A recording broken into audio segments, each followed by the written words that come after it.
Customers these days are very impatient. They don't want to be browsing for hours. They want to find what truly they need and get that to the end point of your checkout experience. If you don't understand your customers, if you don't understand what they want, you're going to continue to fail.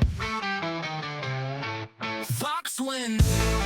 You're doom scrolling LinkedIn of all places. Thankfully, we have Jason Seemann, head of PMO product and Omni technology at Big Lots, and formerly Abercrombie Fitch, Gap, and Express. Can't forget he's also one of our strategic advisors. Today, we're helping enterprise retail think about implementing new tech across omnichannel experiences. But first, Jason, how have vendor-retailer relationships evolved in recent years? It's really evolved drastically since COVID. Prior to COVID, there weren't strong relationships. It was more of a vendor telling you what to do, and there wasn't a large amount of partnerships. I feel after COVID, the partnership aspect has really evolved greatly. So it's all about a long-term relationship with these partners out there. You're really getting to know them. There's more of a personal relationship, and you're in it together to win. It's no longer a one side kind of battling each other out in the contract negotiation throughout the process. It's a good, strong relationship, I think, since post-COVID. So very excited to talk about this today and very excited to get into the details. And yet I would hope that some things remain the same, like winning our business, a free lunch, maybe a free pair of AirPods as well. How has that been? Hopefully still that remains. Yeah, I think that still remains. I think one of the challenges is that there isn't as much travel as there was in the past, where a large amount of vendors would come in and bring this large spread of lunch or bring in cookies or whatever they would like out there. There isn't as much of that. It's a lot of Teams meetings and a lot of Zoom calls just to get to know people and building that relationship and really being that consultant to you as you go through the process. There is still some of that pitch going on. There are vendors out there that like to send you swag. Hey, fill out this survey and I'll send you a new sweatshirt, or fill out this and for 20-minute call, I'll give you a coffee break or whatever. But it's not as popular as it was in the past. Me personally, I love to build the relationship with the vendor. The bringing in the large amount of food or iPad or whatever they want to bring doesn't sell me. I really want to get out there and get to know the vendor, get to know what they're selling, and learn more about their company. Part of me wants to sit on a rippling HR disco for a free Oura ring, both friends of the show. But I'm already unqualified as it is to be CFO of VOX Wins without bribery accusations. Jason, what are some recurring hurdles that leaders face when working with tech vendors, and how might these impact the broader industry? Yeah, I think some of the hurdles out there really have to do with contract and contract timing. One of our challenges is if you have a contract that comes up in November, December, or January, it's very hard to negotiate and change your software or your integration or whatever your tools at that point. A lot of retailers are dealing with Christmas and holiday timing, and to ask a technical team to implement a new solution during that holiday is unrealistic. So that is a huge hurdle to figure out your contract timing and make sure you can get that in at the appropriate speed for your team. Overall, though, vendors have had new ideas to try to push us to sign that contract maybe in December that they haven't had in the past. So, for example, they'll say, hey, we'll pay for free integration to do this tool in December if you sign, in November. And really come up with a great plan for us. There are ways, whether it's payment terms or free months, that vendors are trying to be creative out there to try to get you to push that to the next step. And what about what's happening now? Are you observing trends in how leaders are evaluating and selecting vendors today? Yeah, I think really what's happening now is that there's that huge amount of collaboration between the teams. So there's less people doing traditional RFPs and more people going out there and looking at tools and doing some due diligence, but that traditional 6 to 9 month RFP just is not realistic. People want fast, quick solutions out there. And that traditional RFP is just really bogged down the process. Users are out there making their best way without doing the hey, I'm going to write a paragraph on this RFP, and then you're going to read it and then go back to me and tell me the true story. So there's a lot of unique ways without using that RFP. And that's going to provide benefit for a lot of other stakeholders internally as well. We need to get a win for those internal teams. So perhaps most importantly, how do you go about aligning cross-functional teams from evaluation all the way through implementation? Yeah, I think you want to bring in your cross-functional partners as soon as possible into the process. I know meetings can be long and there could be technical discussions, but if you don't get that cohesive unit together, working together and working on one goal, in the end, it's going to hurt the whole implementation. So as soon as you can bring in your finance people or your tax people or whatever group it is into the conversations and let them understand the tool, it's key. If you wait until the contract's signed to bring them in, it's too late. And they've already thought of their roadblocks why it's not going to happen. So bring them in early, get them adjusted to the idea so you can all buy in and have a smooth implementation. And have there been any companies that have really help align everybody and make that business case for you? Yeah. So I've implemented a few order management systems in my career. And lately, within the last 3 years, I've implemented a solution with IBM, and it was a great process. IBM was in early. They showed their tool. They're able to explain what it's doing, not only to me, but to the greater team. And then they brought in a business value assessment. It's something where they bring in data from a collaboration with you and show you what is the value of implementing this tool and be able to get to that next point. That business value assessment, I could take back to the finance team, to all the technical teams, and show them in hard numbers how much this tool is going to benefit them. So by using your vendors to help you tell the story has been key in getting something implemented and approved. Wow. Shout out to IBM for actually being helpful, understanding the business and really being that consultative partner. Not sponsored, but friend to the show. And I'm curious to dig in there. So they're incredibly helpful during that evaluation period. How were they as a partner through implementation? I'm thinking they must have a lot of curriculum for upskilling and training for the people who are actually going to be hands-on the software.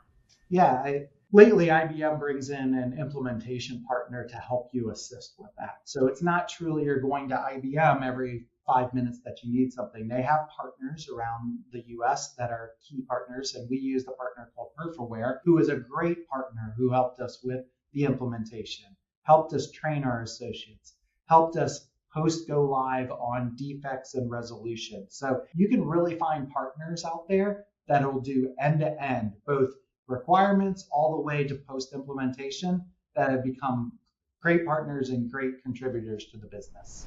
Excellent. Yeah, you know what? I used to work for a small vendor with perhaps the most capable customer success team I've ever had the pleasure of being exposed to.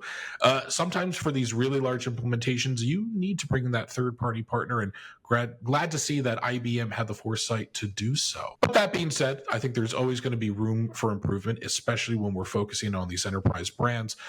What do you foresee as the next big shift in these B2B partnerships? Yeah, I think there's a lot of interesting ideas out there and a lot of opportunity to expand in a large amount of avenues, and especially in my retail space. But I think something that your team is doing at VOX is a great idea, where you're able to match the marketplace with the vendor. You're able to bring those two pieces together and really figure out what is each looking for and create that partnership. So it's a one-stop shop for everyone in both spaces to get that great relationship, to get that consulting relationship, and to build a partnership. Hey, you can't blame us for a little self-promotion. Oh, you're still here? Well, let's reward you with some hot takes. Jason, what's a bold prediction you have for retail that might surprise your peers?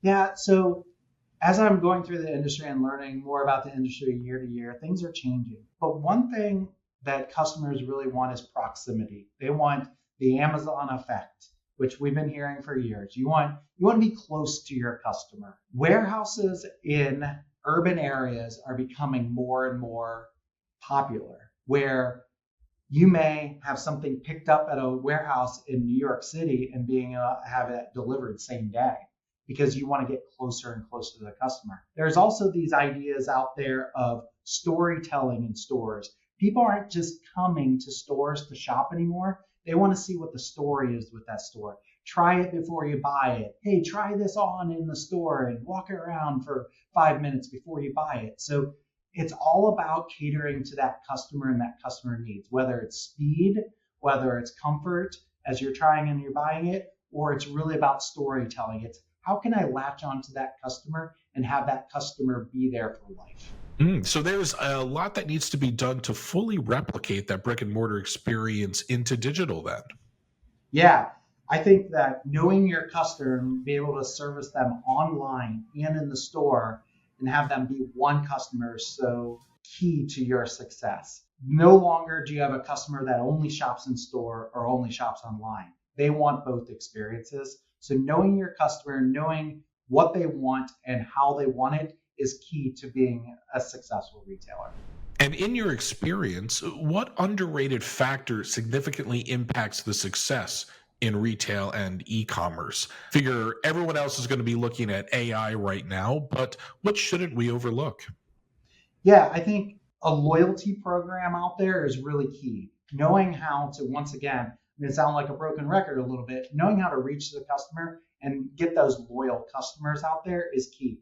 AI is great. AI can tell you who your loyal customers are and how to treat them in the future, but a loyalty program can really take you to the next level. So moving into the context of omnichannel, where is technology in merging online and offline experiences like BOPIS?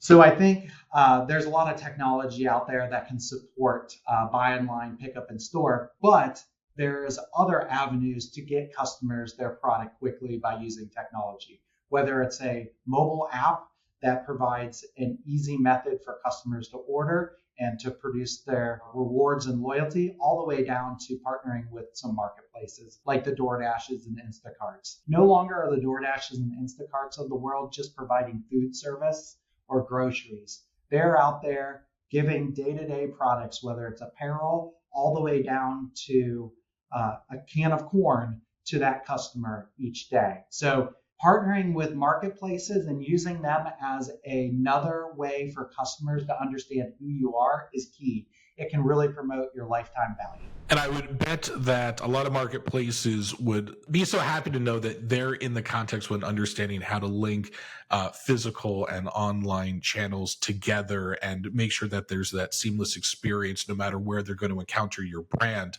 Of course, I'm also thinking of Simon Properties, friend of the show. Just saw them launch a TV ad campaign that remind leaders of the same virtues and coming back to the shopping mall. And of course, you can tell that VOX Wins appreciated the updated 80s aesthetics of it too. Jason, unified hybrid experiences apply an added complexity to software integration. It does. It's all about connecting that data.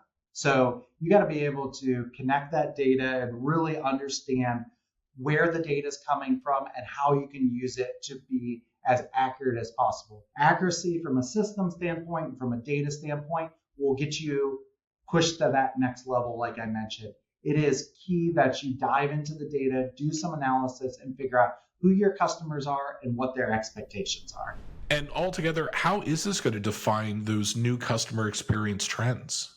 Yeah, there's a lot of opportunities, once again, to learn about your customers, to personalize their experience. So for example, we could give a personalized experience when you come to the homepage or come to your app to say, I know this customer and this is what they're looking for 99% of the time. I'm going to personalize that experience so they can get as quickly in and out of the checkout experience as they want. Customers these days are very impatient, as we talked about earlier, with wanting same-day delivery and product right away. Same with the whole customer experience on your website. They don't want to be browsing for hours. They want to find what truly they need and get that to the end point of your checkout experience. So we've covered innovation, not just for brands, the marketplaces as well. We're all sort of moving and evolving in concert together. Have you seen any industry-wide preparations to tackle these emerging trends in omnichannel retailing? Yeah, there's that AI, gold rush that's out there. How do you use AI to be as effective as possible, whether it's online or offline, while meeting the security issues that are out there? So there's pressure that we constantly have to be the most profitable, the most margin positive. And with some of the AI tools, whether you can use it to help write new copy or help adjust what the customer wants to see day in and day out, AI can be that gold that you're looking for. Well, I don't know about you, but I think we're close to meeting our daily AI quota. And I don't mean as a show, I just mean every place I look on LinkedIn or in my job. So let's zoom out and take advantage of your perspective. We love asking about war stories on the show, whether it's putting out a fire or building something uncommonly difficult. What's a story where you and your team faced adversity and succeeded? Knowing what the customer wants is always adversity. It's all, as a group of associates in the company, you always think you know best. But sometimes you really have to look into, once again, that data that's out there and understand, hey, this is what the customer wants. This is what I need to give to the customer. So for example, we do here at Big Lots buy online, pick up in store. And our customer kept on telling us, hey, I need a way to push that date out. Not always can I pick it up within 48 hours. And we didn't really believe them until we started reading customer feedback. So we developed some new email and SMS communication so we could go out there and say, hey, if you can't pick it up in 48 hours, tell us when you can, and we'll adjust the date so you can come in. It's all about meeting those customer expectations so they can have a better experience. If you don't understand your customers, if you don't understand what they want, you're going to continue to fail. So my big feedback across everything I do is listen to customer care calls, read customer care emails. If you give a survey inline or in stores, sit down with your team and really dive into those and understand what a customer wants. Otherwise, you're just making large assumptions that most times incorrect. And I can have to imagine that the operational flexibility to offer that bespoke pickup window, you must have made a lot of really great friends internally with your coworkers to have that offering and be able to push that live. So thinking about, what it takes to win and to grow in your career and to work with the allies that you have, let's think about the rising leaders who are watching the show. I think the senior managers who are out there who will become the next class of VPs. What insights would you share with them? Yeah, I would say collaborate with your partners. As you move up the chain, the most important item that I've done through my career is really getting out there and understanding who my partners are and collaborating with them. It's all about building relationships. It's no different than the first day of kindergarten and you want to go out there and meet your brand new friends out there. It's the same thing in the business. You have to collaborate and work with your teams really strongly to get to that point where you can achieve things together, not separately. You don't ever want to put that divide out there. So as a manager, find those other managers, find those senior managers, find those directors that you can collaborate and work with to achieve that goal that you want. And look how much you've helped our team. And I'll say to our audience, thank you for joining us. We'll be back next week as we uncover more of the evolving retail landscape and understand the consensus voice of its leaders, because above all else, VOX wins.